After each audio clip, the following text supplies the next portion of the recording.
Morning. Breakfast kami ni Mrs. Naku, tsuro ko. Breakfast kami ito. Breakfast namin dalawa. Kami lang dito sa bahay, wala si Kyle. Yun. Bread lang, egg, saka spam.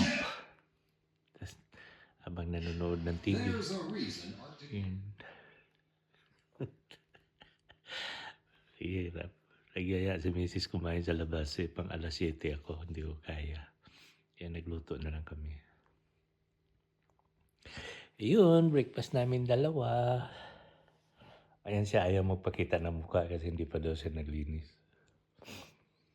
Ako din naman kagigising lang. Good morning mga lods. Ingat palagi.